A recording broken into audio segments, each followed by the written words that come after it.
You wanted the best. You've got the best podcast. The hottest podcast in the world. The Chris Voss Show, the preeminent podcast with guests so smart you may experience serious brain bleed. The CEOs, authors, thought leaders, visionaries, and motivators. Get ready. Strap yourself in. Keep your hands, arms, and legs inside the vehicle at all times, because you're about to go on a monster education roller coaster with your brain. Now, here's your host, Chris Voss. Hi, folks. Chris Voss here from thechrisvossshow.com. Oh, my God. It's not official until the opera lady says it's official. I don't know. I feel like an SNL skit. We have an opera lady. I don't know. Does anyone remember that joke or reference? Maybe not. Google it, folks, if you don't believe it. Welcome to the big show, my family and friends. We certainly appreciate you guys. For 15 years, we've been bringing you the CEOs, the billionaires, the White House advisors, the Pulitzer Prize winners, the people who shape our thoughts and minds with their books and that come hot off the shelves. Even the Google print is so hot you can get high off the Google print.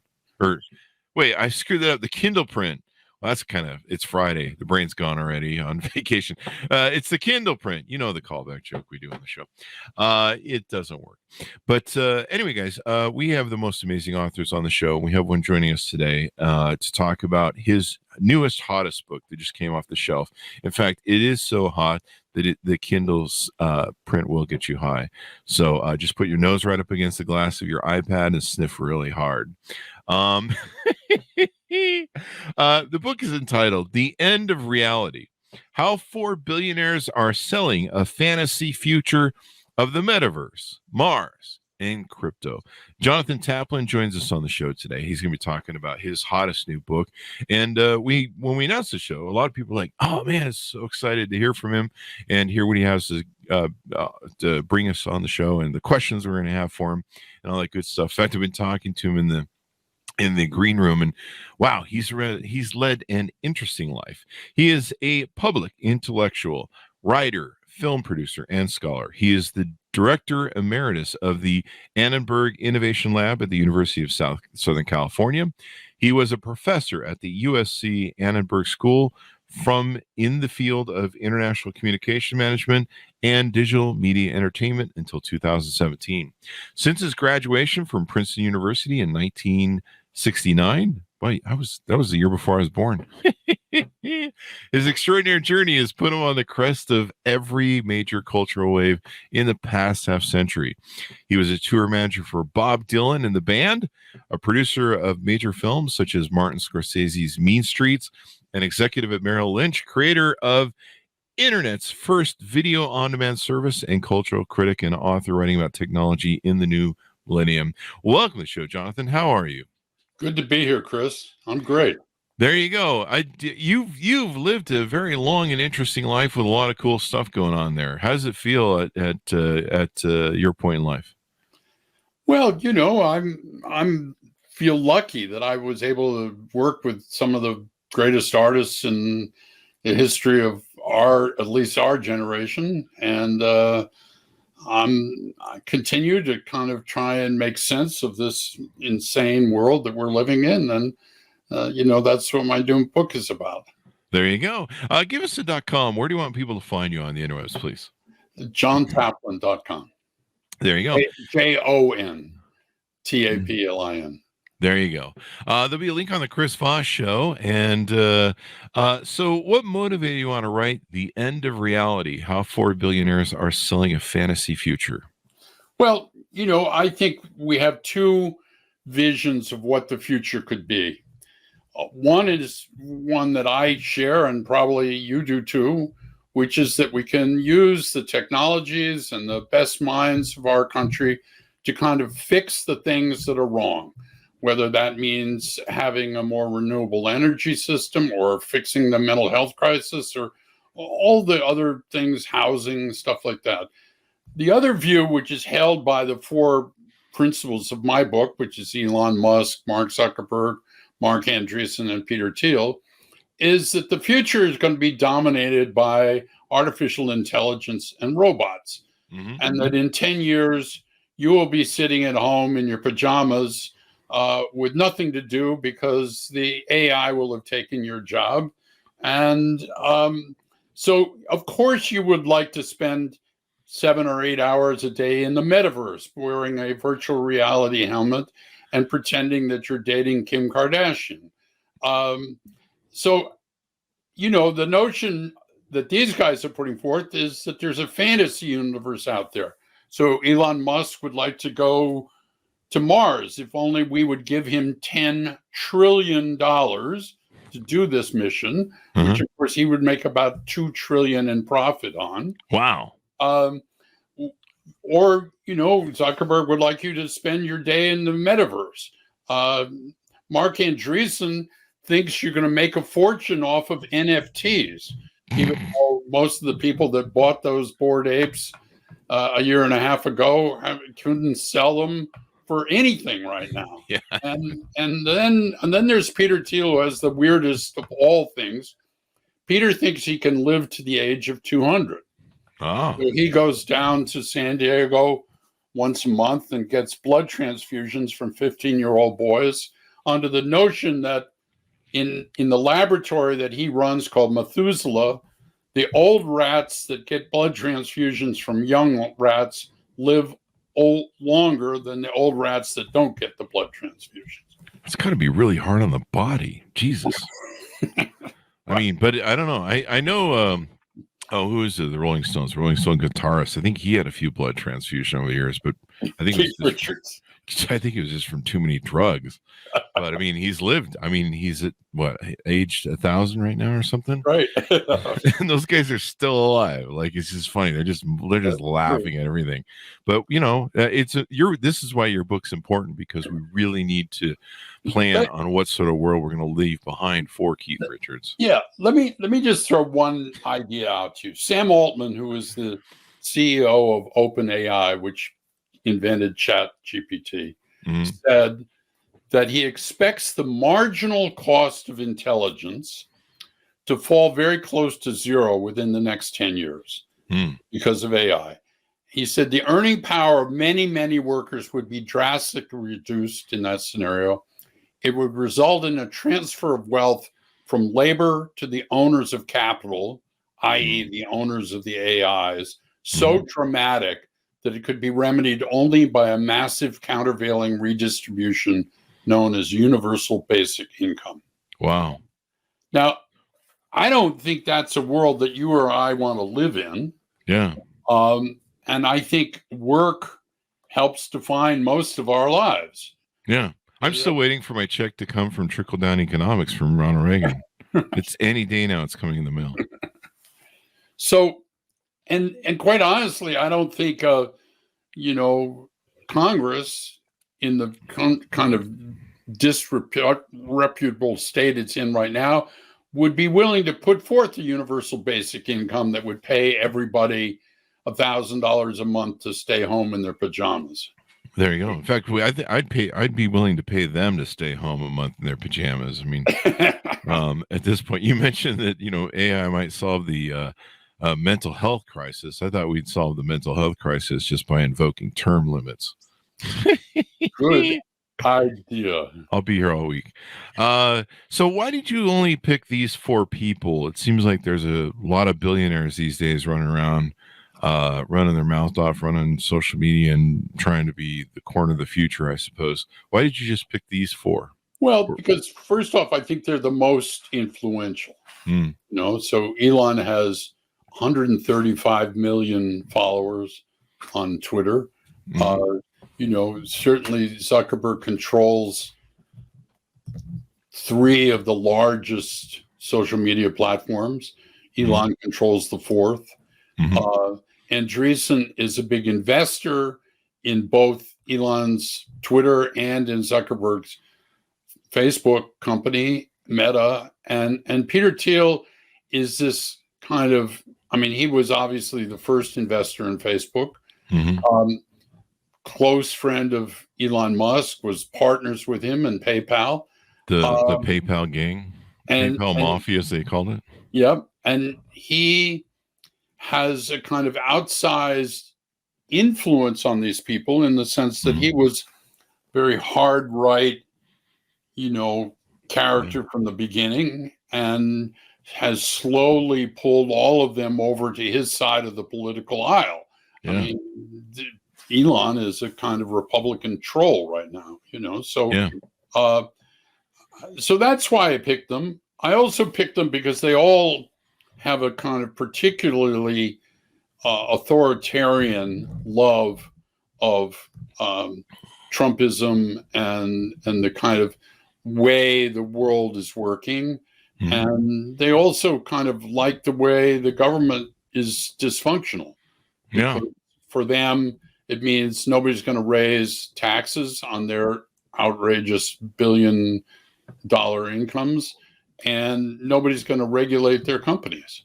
Yeah, the more they can, ever since Citizens United and different things that have come before SCOTUS, by organizations stacking the court over 40 years, people don't realize these billionaires aren't like sitting around going, how can we be more charitable and give away everything and stuff, and the more they can live in a world that doesn't have regulations, the more the U.S. probably represents countries that they can have more freedoms, whether it's environmentally dumping or exploiting workers, et cetera, et cetera. They're all for that. They're not. It's really a wonderment to me. Do you see these people that worship these folks? I have some friends that worship these folks almost like a cult or a religion. And I find it really disturbing, especially when I see men worshiping other men when they should just be their own kings. That's my opinion. But and giving this benevolence to them, that they're somehow these gracious, charitable beings that really care about you and I, the little people. What do you think of that? Peter Thiel told the Wall Street Journal 2 years ago, only 2% of the people know what's going on. That's the scientists and the venture capitalists. And the rest of the population is a bunch of sheep. Wow. And he said, quite frankly, democracy and capitalism are not compatible. And I'm on the side of capitalism. Wow. So they're not interested in democracy one bit. Yeah. Elon claims he's a libertarian, but he's actually a crony capitalist. Yeah. So all the money from SpaceX comes from our tax dollars funneled through NASA to him. Mm-hmm. And as I said, he takes a 20% profit on every launch he does for NASA. Wow. All the money for his satellite company that we're paying, U.S. government is paying for the satellites for the Ukrainian army. And of course, Elon believes he can turn it off whenever he wants to. Yeah, he puts his thumb on the scale on a international war. When they're getting too close to the Russians, because he doesn't want to get Putin pissed off. So I think, and if you really think about Tesla makes almost $3 billion a year selling green car credits to other companies that don't have as much electric vehicles as he does. So besides the fact that the government gives you a huge tax break if you buy an EV. So he's a crony capitalist. He exploits art, and his final notion is, hey, just give me 10 trillion and I'll go to Mars. For what? We don't know. There's no oxygen up there. There's nothing, in the soil. We've been digging the Martian soil with rovers for 10 years, and we haven't found anything of any interest whatsoever. Well, the Martians live here, according to Hollywood. So there you go. They're in the sea or something. I don't know, whatever. I was just listening to Sam Harris's podcast where he was arguing with Mark Andreessen the other night about AI. And they did have a little bit of a debate. And Mark is really pushing the AI thing. And seems to have a very utopian sort of, although he claims he doesn't, but he has a very utopian sort of, it's going to be all, beautiful smelling flowers and whatever. And he seems dismissive of any sort of implication there's a downside to it. And of course, he's he's vested in it up to his eyeballs. So, he it's hard to say why, you're clearly have a biased sort of outlook in life. As you delve into each of these characters in the book, what you call the four, and you show how their monopoly has brought on, I guess, middle-class wage stagnation, the destruction of what we call Main Street. I've watched that happen since the 80s, the big boxing of everything in America, pretty much. What do you feel that it's getting better or it's getting worse? Are these people just going to become more and more powerful, or is there a way we can stop them or slow them down? I think there's a way to stop them. Quite frankly, when I started writing this book 3 years ago, these guys were on top of the world. Yeah. I was at the Boston Book Festival last weekend in a big room. Maybe there were 800 people in the room, and there were three, myself and two other critics of big tech. And when the name Elon Musk was mentioned, there were boos. When the name Mark Zuckerberg was mentioned, there were boos. So something has shifted. People are realizing these people have too much power. Mm-hmm. They're realizing that social media has been a net negative for society. If you look at the chart of teenage suicide, self-harm, all of that, it all started in 2011 when Facebook put the like button on, and 2012 when Facebook bought Instagram, and then essentially Twitter did the same thing. I would argue with you the start of social media in and of itself, like Twitter in 2008, 2006, whenever it launched in 2006, but it really didn't scale until about 2008, 2009. I would say social media is the Pandora's box that opened up the worst of the worst in our nature. Totally. I mean, think about this. Rupert Murdoch paid $780 million as a fine for defaming the voting machine company, right? Mm-hmm. So there was far more nonsense and disinformation about that voting machine company on Twitter and far more on Facebook than there was on Fox News. But neither of them could be sued. Yeah. They have, given by the government, thanks, unfortunately, to Al Gore and Bill Clinton, they have something called a safe harbor liability shield. So you can't sue Facebook for telling lies.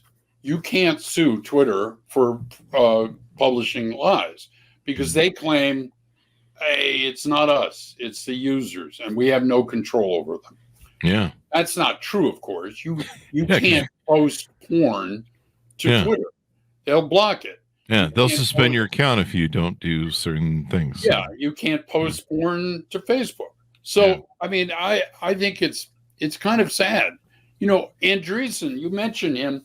He wrote this kind of screed last week called Techno-Optimism.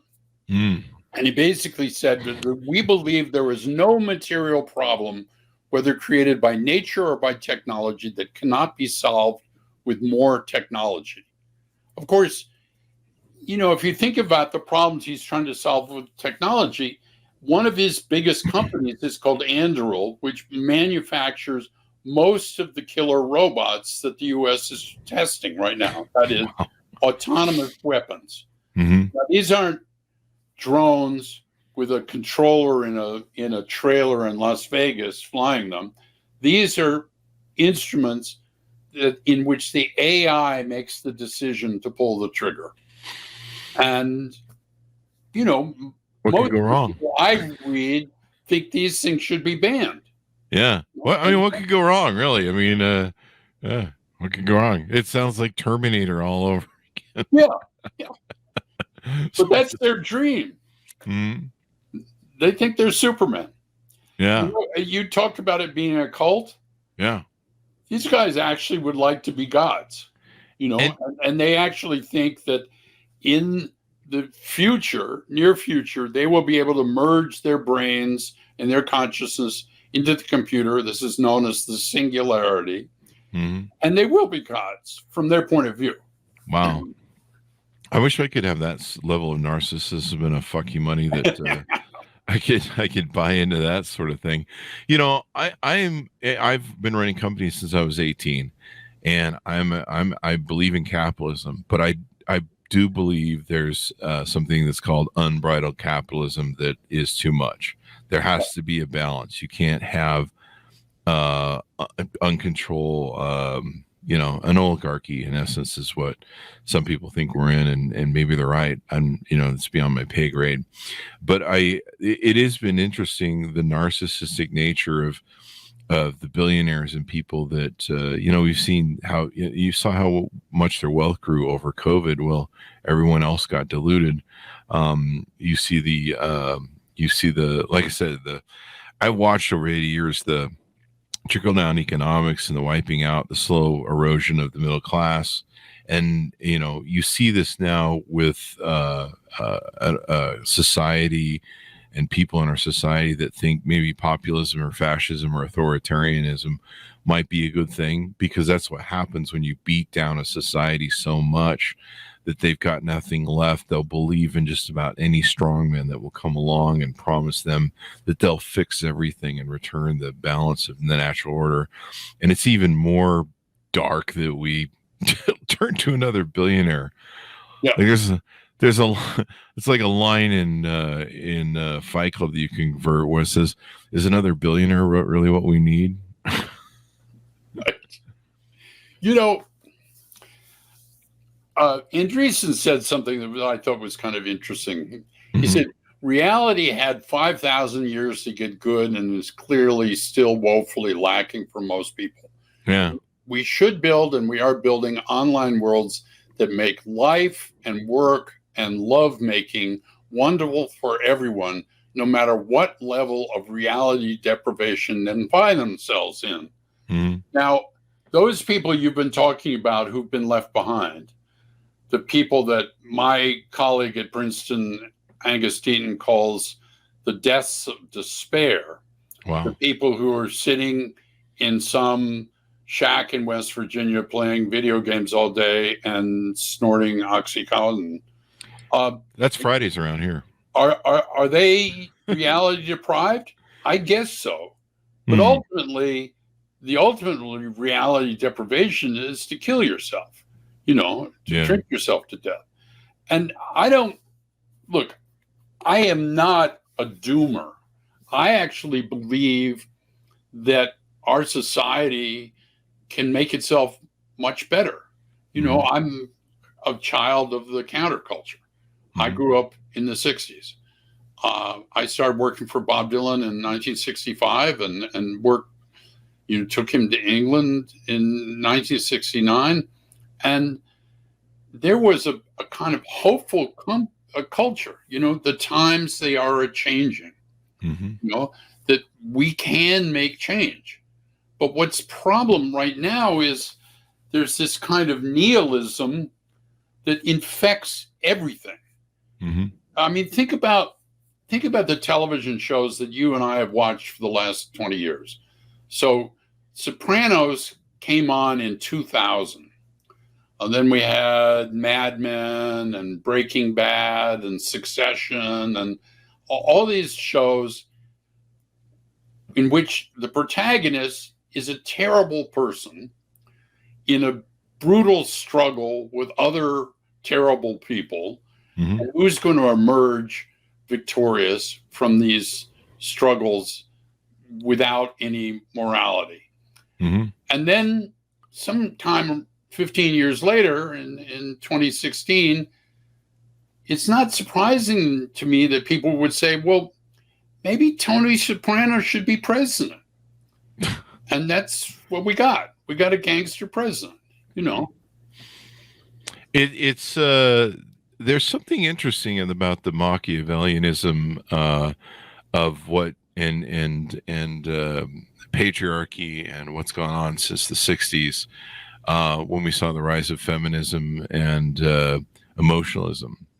And it's kind of interesting how, if you study strongmen, fascism, authoritarianism, populism, it comes from a rise of a more effeminate society.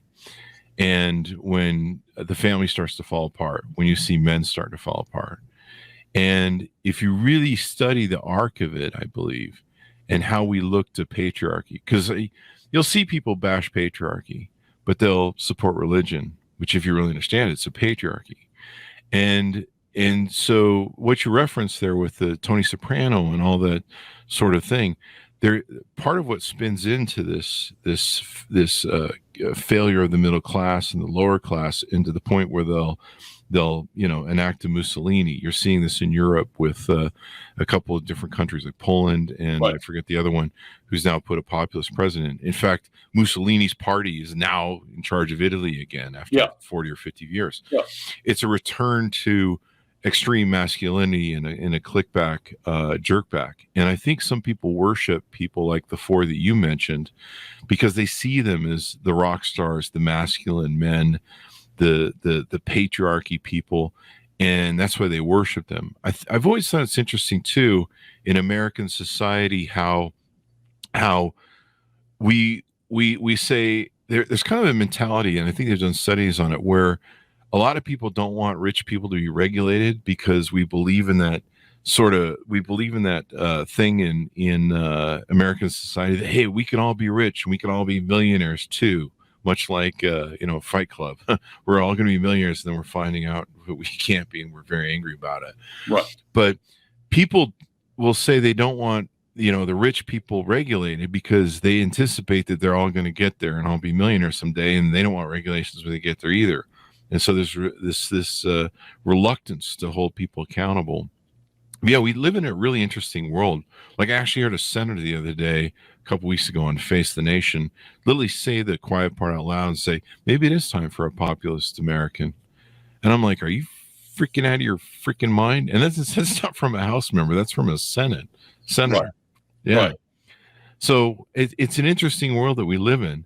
Is the best result to educate people with books like yours and have these discussions to where we go, hey, maybe we should quit worshiping these people, as I've talked about? Yeah, I think so. I mean, look, I would hope that the resistance takes lots of forms. Mm-hmm. I think it takes the form of people making. I was in Nashville 2 weeks ago for the Americana Music Awards and the Americana Fest. Mm-hmm. And here's a bunch of people who are making acoustic music, playing banjos and fiddles and guitars. And I swear to God, you could have been in 1938 in terms of the sense of it, close harmony singing, the direct line from Bill Monroe and the Carter family and Johnny Cash and early work like that to this work. And these people are trying to preserve something that's really good. And I was at a restaurant on this book tour in Maine called Aragosta, run by a young woman. And within 30 miles of her restaurant, she has this whole commune of farmers that grow the vegetables, grow the cows, grow the sheep, grow the goats, that supply her restaurant under exactly the principles that she wants.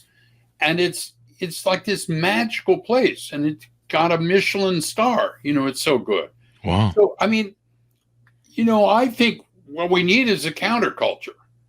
It certainly worked in the 60s. I mean, if you think about what the life was, the kind of singularity of the world in the late 1950s, the kind of conformism and everything. Yeah. And then you get an Allen Ginsberg, or you get a Bob Dylan, or you get a Joan Baez, or and something changes, and then that leads to the Beatles, and then that leads to this total explosion of new stuff.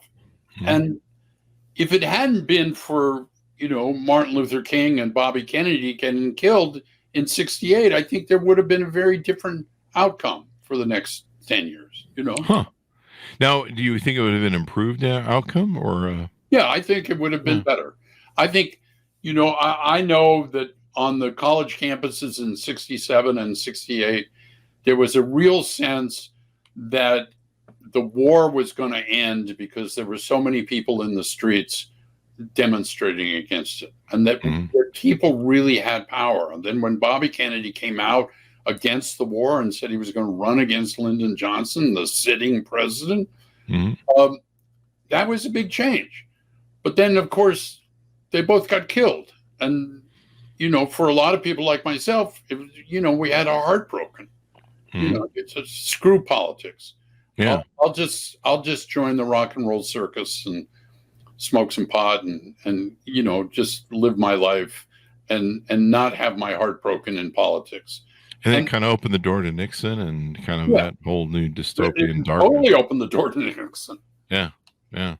And it kind of was a clapback of power of the authoritarian state. It went back to law and order and let's get everybody back in line. It was an interesting time. Do you see that happening in today's world? I mean, the one person who rules the world right now in music and seems to be what's her face? Taylor Swift. Taylor Swift. So or Beyonce. Hey, look. Are we gonna get them to counterculture changes and usher in the new future? Think about it. That in its own way is somewhat counterculture to what the dominant force was, Jason Aldean, you come into my little town, I'll kick your ass, or Young Thug, this is how many people I killed. And so the two women who dominated the concert stage this summer, Beyonce called her series Renaissance, Rebirth, right? And certainly Taylor Swift is all about being vulnerable and admitting you can't hold on to a boyfriend and just being open like that. And so I would rather have that than have, the alternative. But you say that what we need to usher in a new change to our sort of IBM man that we have nowadays with these four. Okay, so it's just simple. Okay. Everything you've ever written and probably everything you've ever recorded has probably been taken into an AI somewhere. Yeah, no. Without your permission and without giving you any compensation for that. So you take, Stable Diffusion. That's a big AI image generator thing. What did they do? They took 12 million images that were all copyrighted from Getty Images and downloaded them into the machine to teach the machine, okay, this is what Joni Mitchell looks like. This is what Dwight D. Eisenhower looks like. Just teach it that. So now I can ask Stable Diffusion, give me a picture of Joni Mitchell in an 1840s saloon in the West, and it will do that, right? But how did it do that? It's because it used real photographers' work to train the model for free, without permission. The same thing is happening in the Google LLM for music, taking all the music off of YouTube and just using it to train. I'm on the board of the Authors Guild. We're suing OpenAI because they've taken everybody's novels and put them in the machine without permission and without any payment. I thought that was really interesting. There's been a lot of chatter about you guys doing that. I forget the author who, or one of the authors talked about a young lady. It's, I think Elon Musk just made a tweet or comment saying how basically they, ChatGPT and other these AI models basically scrape the internet and now are reselling the internet back to itself. Yeah, that's true.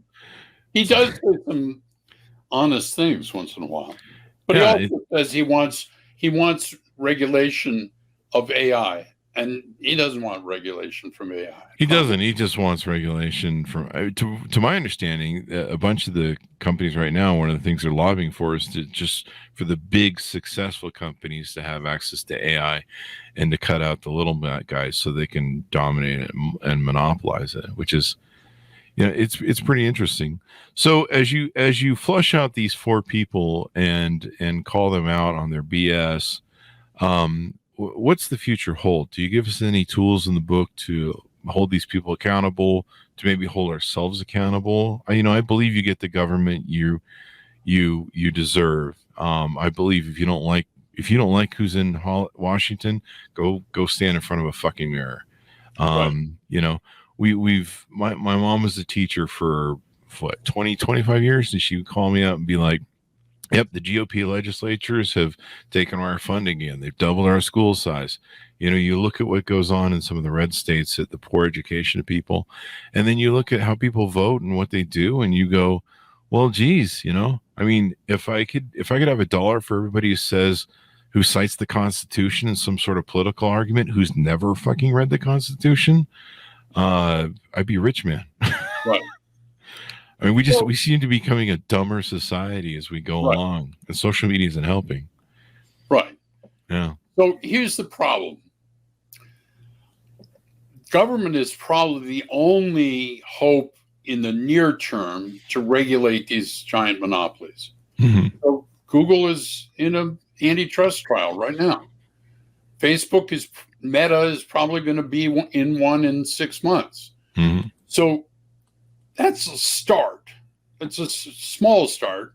But, I also think there's personal stuff you can do. I went on a vacation with my children and grandchildren last summer to a place where there was no internet service, no Wi-Fi, no nothing. And the kids are 15, 13, and 10, right? Uh-huh. So they're all, for the first day, we're having a freak out. Nothing on my device. I'm not getting any text messages. Did you do that on purpose, by the way? Yes. After the first day, they put their phones in their luggage, turned them off, and all of a sudden became remarkably present. Wow. With their parents. And their parents saying, what is going on here? They're at the dinner table and talking about things, and they're looking at this beautiful nature, wildlife that we're out in, and it was kind of a cool thing, So I've suggested to people that at least at the minimum, everyone try a notion I've called the digital Sabbath, which just means take one day off a weekend, and everybody in your family put your devices away for the whole day and just talk to each other. What were you saying? I was checking book. my email. What was that? No, I'm just kidding. Because, it's funny you talked about narcissism. Yeah. Right. So these guys are all narcissists, right? And they're all on the spectrum, and they're all a little nutty, and they all had terrible childhoods. Mm-hmm. But the problem is that their main money comes from services to do nothing but feed narcissism. Yeah. What is Instagram? It's a narcissism machine. We've raised the most narcissistic generation ever. And social media just feeds it. Like you said, with the likes earlier and everything else. And it's a real problem. And it's reshaping our society. It's reshaping relationships. It's reshaping our ability to grow as a culture from having kids and families and everything else. I'm 55 now. And I've been single all my life, and dating in my 50s. I'm seeing mothers come out of their first divorce at 50 with a half-cooked family. And I'm like, when I was in my 30s, I saw people coming out of their first divorce. Why am I seeing people coming out of their first divorce at 50s with a half-cooked family instead of their 20s? Right. And it has some really interesting proponents to it. It was a Morgan Stanley published the report that by 2030, 45% of our women between the ages of 25 and 45, the childbearing ages, will be childless and not have children. And it's already true in Britain, and not having really any support for having relationships. And part of it, I think, is the narcissism of social media. And of course, constantly going on there and getting attention and validation where, I get the plight of young men and some of the things that we've seen in discussions with them and going into college and or not going into college, actually, not starting families, not being interested in doing stuff. Also, they can't afford it because of some of the things we discussed here economically. There's some real impact coming from the narcissistic nature of what social media has done. It is a Pandora's box that went from like, hey, the world's going to be one, we're all going to be singing John Lennon songs, imagine, to now everyone's, and the death of expertise, where everyone thinks they're an expert in everything, and really they're just professionals in Dunning-Kruger disease. Right. It's crazy. Yeah. And so it's almost like the narcissists are worshiping the narcissists at this point, of the four that you mentioned. Right. Yeah. It's a cult. It is a cult. The cult of narcissism. Yeah. There you go. There's your next book title. Led by the narcissist in chief, Elon Musk. Yeah. It's interesting too. I was just reading, I think yesterday, about how the traffic has fallen off by over 20%, even more on his on Twitter X, or bankruptcy, whatever it's being called this week, or next week. People watch our shows 10 years from now, they're going to be like, yeah, it was bankruptcy. And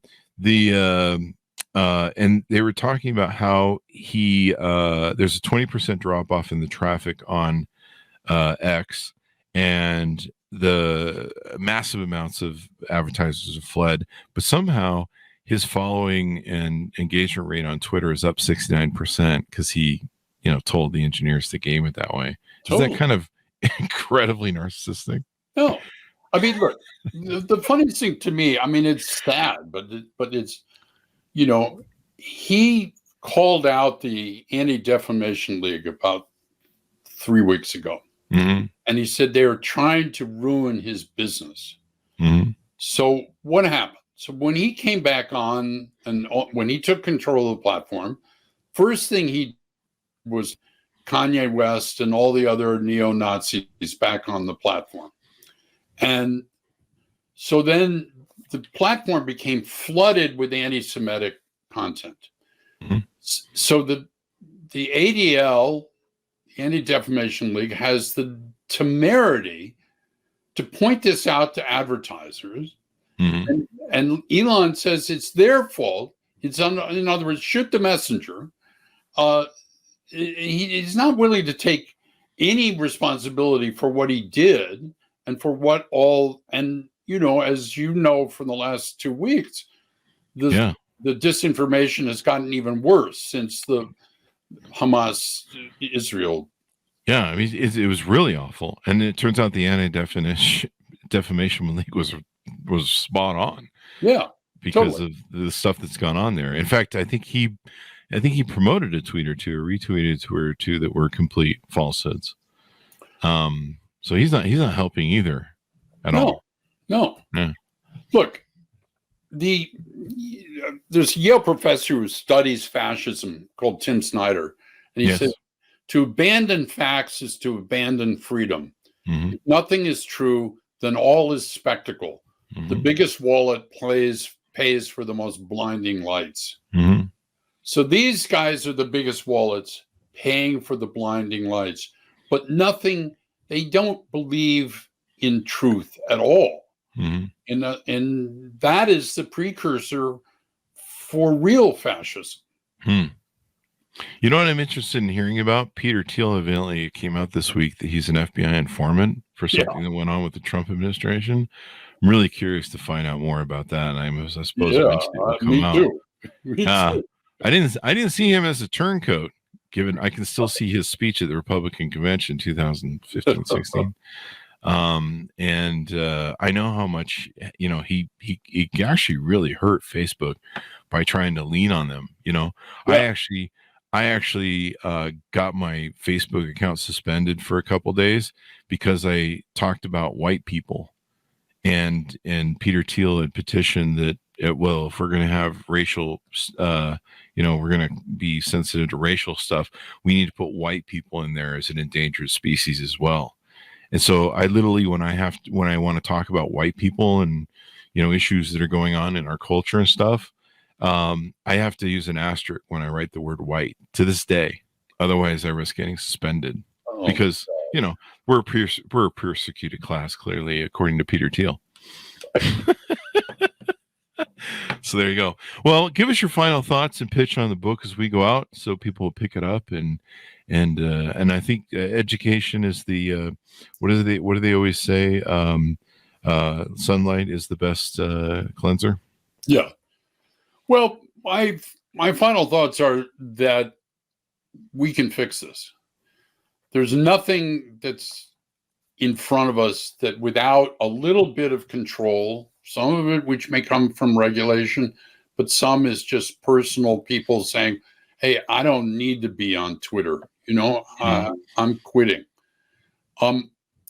Albert Camus, the French writer, wrote a fabulous thing about the role of people, and it was a book called The Rebel. And he said, we are at the extremities now. At the end of this tunnel of darkness, however, there is invariably a light which we already divine and for which we only have to fight to ensure its coming. All of us among the ruins are preparing a renaissance beyond the limits of this nihilism. We're living in a nihilistic age. We can get beyond this. Mm-hmm. And quite frankly, the culture leaders, people like yourself, are going to have to be the people who show us the way out of this tunnel of darkness. Mm-hmm. To quote the dude, don't be a nihilist. Did he say that in the Big Lebowski? I don't remember. There you go. It's been wonderful to have you on, Jonathan, and Thanks, it's an important discussion to have. And I wish we quit worshiping these people. It just makes me insane that we look at these people. I knew people that work with Steve Jobs. Steve was not a sort of person that anyone should look up to in his private life. Was he a great businessman? Kinda. Do you feel that stealing from all the engineers of Silicon Valley by forming a quiet monopoly to limit everyone's income and trading of jobs and ban people? It's interesting how we worship some of these people, and there's some really dark shit that goes on behind the scenes that needs to be exposed. So, do you plan on going to Davos with your book and hanging out, maybe doing some book signings? I don't think I'd get the invitation, Al. Go. Just go anyway. Crash the party, man. Crash the party. Hey, you guys wanna buy some books on billionaires? There you go. See what works. Anyway, thank you very much for coming on. We certainly appreciate it. And it's been fun. Continued success in your thing. .coms, wherever you want people to find you on the interwebs, please. JohnTaplin.com. There you go. Order it up, folks, wherever fine books are sold. The End of Reality: How 4 Billionaires Are Selling a Fantasy Future of the Metaverse, Mars, and Crypto. And, as always, as the attorneys say in Latin, caveat emptor, let the buyer beware. Thanks for tuning in. Go to goodreads.com/Chris Voss, linkedin.com/Chris Voss, youtube.com/Chris Voss. Subscribe to that big LinkedIn newsletter in the 130,000 group on LinkedIn. Go to Chris Voss 1 on the tickety-talkety, as the kids like to call it. They don't. Thanks for tuning in. Be good to each other. Stay safe. We'll see you next time.